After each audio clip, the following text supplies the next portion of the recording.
Periodista especializado en política internacional, bueno, el autor de Argenleaks, los cables de Washington sobre la Argentina de la A a la Z, PolitiLeaks, todo lo que la política argentina quiso esconder, sus secretos en Wikileaks de la A a la Z. Uno de los más rigurosos colegas que uno puede encontrar. ¿Te sorprendió? No la muerte de Nisman, porque obviamente que eso sorprendió a todos, quizás por fuera del impacto inicial. La pregunta se corresponde con, ¿tiene su lógica? ¿Te sorprendió algo, aparte del impacto inicial? Sí, como decís vos, ¿qué tal? Antes de nada, un honor estar acá, te agradezco, Eduardo, la invitación. Te digo que me sorprendió menos de lo que algunos pensaron, o sea, hay algo ahí que, para decirlo de una manera muy coloquial, yo veía que Nisman venía muy flojo de papeles en el tema AMIA desde hace mucho tiempo. Entonces, cuando veo esta denuncia contra la presidenta, también me sonó muy floja. Y no veo que le sale no veo un apoyo de Nisman de parte de la embajada de Estados Unidos, ni de la de Israel, ni de los gobiernos de esos países. No veo que él va el día anterior a la AMIA y la DAIA, tampoco consigue apoyo. La familia judicial, entre comillas, también le cierra la puerta, tanto la jueza Servini de Cubría, donde trabaja un hijo de Estiuso en su juzgado, como el juez Lijo, que tuvo que ver con la absolución de Corach en el juicio de encubrimiento. Ninguno de los dos le acepta la denuncia a Nisman porque dice que hay falta de pruebas. Entonces veo... O sea, le cerraron todas las puertas a horas de presentarse en el Congreso, es creíble. No que le cerraron las puertas porque lo está contando, pero... Sí, pero... ¿Lo advirtió tan de la noche a la mañana? Era muy, me parece muy espectacular la denuncia. Uno es un hombre que está acostumbrado a trabajar, no por algo los espías se llaman servicios secretos, le gusta la discreción, y me parece que de repente estaba haciendo un ruido muy grande en todo el mundo que de algún modo exponía un montón de cosas que se venían manejando de manera muy discreta, ¿no? El modus operandi del fiscal durante toda la investigación de la AMIA era tener un grupo de periodistas que lo seguían a sol y sombra, que le daban sus exclusivas y demás, con la anuencia de los medios, que acá hay que subrayar que tanto los medios K como los anti-K los siguieron y lo apoyaron durante años, hasta la firma del tratado con Irán. Y entonces él presentaba una especie de resumen de 5 carillas, decía que había 400 páginas de pruebas que no podía mostrar porque eran secretos, se salían los titulares en todos los diarios dando las noticias espectaculares que quería dar Nisman. Después, cuando alguien llegaba a esas 400 fojas, si es que llegaba, muchas veces era puro humo, o por lo menos no vi yo nunca ninguna prueba concreta que haga avanzar la investigación. Acá lo que pasó, que alteró esa rutina, digamos, él hizo lo mismo, presentó 5 carillas a sus periodistas amigos, dijo que tenía 300 más de grandes pruebas, pero pasó algo distinto, que fue que la diputada Bullrich lo invitó al Congreso. Me parece que esto rompe totalmente la rutina, y encima una sesión abierta, y encima el kirchnerismo dobla la apuesta y dice que va a estar, y dice que lo va a enfrentar y lo va a confrontar. Digamos que ya se había roto este pacto de silencio a partir de la firma del tratado con Irán, y ya para los medios más cercanos al gobierno, Nisman había dejado de ser intocable. Entonces, en esta situación, lo que puedo decir es que Nisman se pasó las últimas horas de su vida tratando de conseguir que la sesión del Congreso sea cerrada y que no sea abierta al público. ¿Lo podés decir? Sí, eso lo dijo la diputada Bullrich, lo dijo Laura Alonso, lo explicaron todos los medios. Ellos decían que la explicación era que de esta manera iba a poder hablar más, porque decía que si era cerrada la sesión iba a poder nombrar cosas secretas y demás. O sea, él lo justificaba, pero en ningún modo lo ocultaba. El hecho es que las últimas horas de su vida trató de que la sesión sea cerrada y no abierta, y eso no sucedió. Entonces, por eso digo, sin querer la mente... Entrar en terrenos de especulación. Y la mente humana es insondable, digamos, qué suicidio se explica o qué muerte se explica, pero lo que sí puedo decir, con mi 3 años de trabajar de periodista de policiales. El Washington Post. Pero a lo que voy es que en medio de todo esto, lo que a mí me entrenaron a hacer y lo que siempre trato de hacer es guiarme por la evidencia forense, por los hechos. Siempre se dice que el cadáver habla, y la verdad es que realmente habla. Y yo lo que puedo decir, por supuesto, no vamos a descartar nada y no nos vamos a anticipar a los jueces. Me parece que tiene razón la viuda o la jueza Rosa Salgado en pedir prudencia, pero lo que sí puedo decir es que hasta ahora no ha aparecido una sola prueba firme que indique que fue homicidio, y sí varias pruebas que llevan a pensar o que indicarían o que son compatibles con una herida autoinfligida. Un tipo con tu experiencia, incluso la previa a la publicación de los Argent Leaks, del libro, ¿por qué se puede suponer que Estados Unidos le suelta la mano a Nisman? De vuelta te digo, en realidad mi pregunta fue incompleta, perdón. Sí. ¿Solo por el vendehumismo de la presentación? Yo creo que es una presentación muy espectacular que pone en riesgo lo que venía haciendo Estados Unidos con Nisman, que era llevar la causa solamente al tema de los culpables iraníes. Esto que muestran mis 2 libros sobre cómo Nisman recibía instrucciones de la embajada, cómo la embajada le decía que solamente podía investigar una sola pista, cómo Nisman anticipaba sus dictámenes, anticipaba los fallos. Había un trabajo, digamos, que había sido puesto en duda, creo, primero cuando Jorge Lanata muestra cómo el juez Galeano coimeaba a Tejeldín, a uno de los acusados. Ahí se tambaleó por primera vez esta historia de versión oficial, pero siguió de largo como si nada.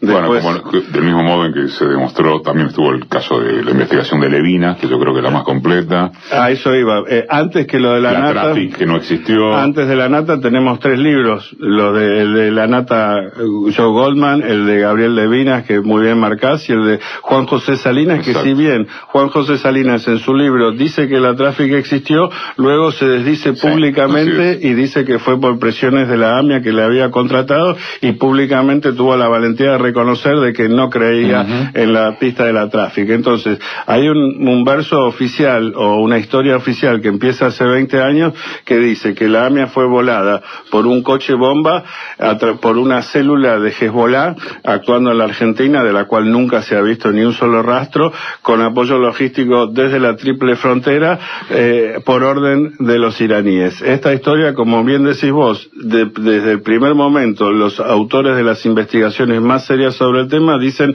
la AMIA no existió. O sea, la evidencia forense de lo que hablábamos al principio, que para mí debería ser debería ser lo que guía una investigación, no existió. Entonces empezamos con chamullos y versos al revés. Sabemos quiénes ordenaron el ataque, pero no quiénes lo hicieron. En ninguna investigación sucede algo así. Es algo totalmente ilógico. Generalmente tenés que saber quién lo hizo para llegar a quién lo ordenó. Porque mucha gente puede decir, volemos la AMIA, pero solamente el que lo hizo puede decir, lo estoy haciendo porque esta persona me lo pidió. Está Santiago Donel en piso. Argent Leaks, los cables de Washington sobre la Argentina de la A a la Z, PolitiLeaks, todo lo que la política argentina quiso esconder, sus secretos en Wikileaks de la A a la Z. Está Santiago Donel en Marca de Radio, Pedro Griguero. Santiago, quería preguntarte, porque vos investigaste mucho el tema de la Embajada de los Estados Unidos, los famosos cables, y quería saber cómo funciona esto en el caso concreto de Nisman. Más allá de si él trabaja, si le pagan o no de la embajada, las versiones si es agente de la CIA, del Mossad, no, más allá de eso, ¿cómo es que él va a la embajada y habla cómo? Y por otra parte, si lo que transmiten los funcionarios de los Estados Unidos a Washington es creíble o no. O sea, ¿cómo puedo saber exactamente cómo fue esa relación? Que vos además te explayás mucho en tus trabajos. Sí, el tema, hay 96 cables, muchos de ellos muy detallados, que cuentan Pero 96 sobre Nisman, creo que sobre la AMIA son 100 y pico. O sea, el funcionario de los Estados Unidos de la embajada le escribe a sus jefes un cable diciendo me encontré con Alberto Nisman. Me dijo tal cosa y tal otra. ¿Y eso es creíble o es su interpretación de lo que le dijo Nisman? Para mí tiene una gran verosimilitud. Eso dejaron nosotros. Vamos a meterte con Wikileaks. En el sentido de que nunca pensaron que esos cables se iban a ser revelados, son cables secretos. ¿Y qué razón tiene un funcionario de la embajada de Estados Unidos de mentirle al Departamento de Estado? Bien. O sea, es información propia.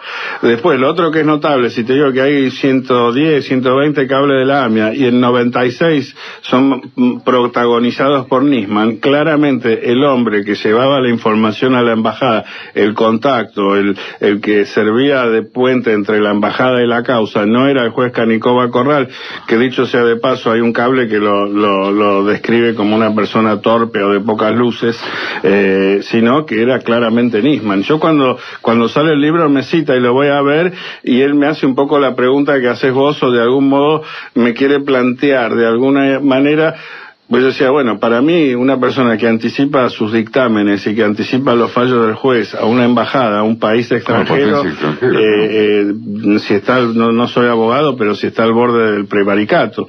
Entonces él me decía, no, profe, debe ser alguien de la embajada, que no soy yo, que se entera que voy a hacer esto y va y le cuenta a la embajada. ¿Debe ser alguien de la embajada que no soy yo? No, debe ser alguien del juzgado o alguien que ronda el juzgado, alguien que se entera y va a la embajada y lo dice. Y entonces el tipo de la embajada, para chapear con el Departamento de Estado, para quedar bien, dice, en realidad fue el fiscal Nisman. Ahora, si hubiera sido medio cable, un cable todavía, pero los 96 cables son 96, lo describen en detalle, la actuación, cómo va, cómo viene, cómo pide perdón, cómo se expresa, le explica taxativamente cómo le dan instrucciones al fiscal de no seguir la pista siria. ¿Le dan instrucciones? ¿Cómo es eso? Y le dicen, no podés seguir la pista siria, no podés seguir la conexión local. Esto, si hay alguien que lo sabe, hasta me pongo colorado diciéndole el experto máximo de Medio Oriente en la Argentina, el gran Pedro Brigger, pero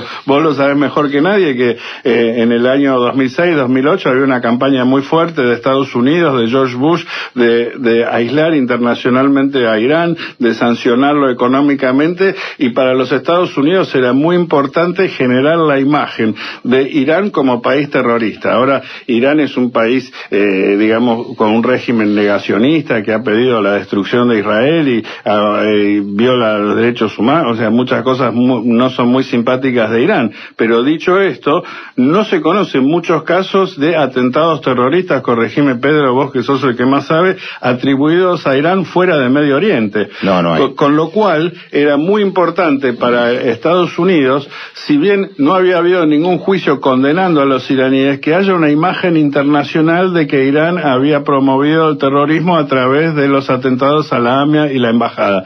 Y por eso era tan importante, y por eso le insistía a la embajada a Nisman todo el tiempo, no desvíes la atención, no desvíes la investigación, porque cualquier medida que tomes que no le apunte directamente, y la embajada llamaba a los iraníes culpables, si bien no había habido ningún juicio, cualquier desvío de la atención hacia los culpables daña la imagen de Irán como terrorista en el mundo. Esa geopolítica, esto incluso creo que vos lo sugerís o señalás en una de las notas de tu blog. Santiago Donel, blogspot.com, no, si me permite pasar el chivo. Santiago Donel, blogspot.com.ar, acá del colega, buenísimo, que además cuando publicamos sus notas en Nodal, como rebotó, impresionante la cantidad de gente que lo leyó a través de Nodal. Los chivos son míos, efectivamente, Santiago. Y ahora chiven los invitados. Bueno, Santiago Donel, me ato de la pregunta anterior. Esa geopolítica a la que vos acabas de remitir y a la que remitís en la nota, en torno de la necesidad de mostrar a Irán como un estado terrorista, estamos hablando de tiempos Bush, esto cambia en los últimos tiempos. Y eso es muy interesante. Claro, porque cuando termino con esto. Cuando me referí en pregunta incompleta anterior, y por eso la chingué, a por qué Estados Unidos le suelta la mano a Nisman, y si solo interviene lo vendehumo de la denuncia de Nisman, uno tendería a pensar que hay una cosa más macro de hoy a Estados Unidos no le conviene que el acusado siga siendo Irán. Como conjetura. Es interesante tu conjetura. Ahí me parece, mira, también eso, ahí hay que hacer un análisis un poco más fino todavía, porque como vos decís, lo obvio sería eso. Tratemos de explicarle a la gente por qué. 2008, crisis mundial, 2008 asume Obama. Sí. Obama va al Cairo, da un famoso discurso para tratar de abrir puentes y con el mundo islámico, y claramente hay un problema que tiene Estados Unidos que se llama Afganistán, donde Irán y Estados Unidos comparten un enemigo común que es el Talibán, y para sostener el gobierno de Karzai, ya en los últimos años, el último año y medio del gobierno de Bush y reforzado en el gobierno de Obama, se abren canales de negociación con Irán para enfrentar al Talibán en Afganistán. A esto hay que sumarle la crisis mundial del 2008, que desplaza un poco a Europa y a Estados Unidos del mundo de la finanza y sobre todo del tránsito comercial en América Latina. China pasa a ser el principal socio comercial de la región, reemplazando a Estados Unidos. Estados Unidos, ocupado en sus guerras de Medio Oriente, descuida la región, surge la UNASUR, surge la CELAC, surge un nuevo polo de poder, el cual Argentina, que algo que muestran los Wikileaks y que muy poca gente lo conoce, y que mucha gente inclusive cercana al gobierno no le gusta decir, es que durante el gobierno de Néstor Kirchner y la primera presidencia de Cristina, no era solo la AMIA, sino que en todos los temas de seguridad internacional, Argentina era un aliado muy férreo de Estados Unidos, al punto de votar siempre al lado de Estados Unidos en contra de Irán en la asociación atómica, al punto de apoyar todo tipo de acciones que hacía Estados Unidos en ese respecto. Entonces se produce un desplazamiento, porque por un lado Estados Unidos abre canales de negociaciones con Irán que se refuerzan con la llegada del presidente Rouhani, el nuevo presidente iraní, que abre la negociación nuclear con Occidente, y entonces a partir de todos estos cambios me parece que puede haber pasado algo parecido como sucedió en las Malvinas, donde Argentina, la dictadura pensaba que como estaba ayudando a torturar en Centroamérica, Estados Unidos le permitirían el conflicto con Inglaterra desde un lugar neutral. Acá me parece lo mismo, que Argentina veía que Estados Unidos negociaba con Irán y Argentina también, me parece la presidenta buscaba también moverse un poco más hacia el eje de los BRICS y hacia el eje de salirse un poco de la esfera de influencia de Estados Unidos,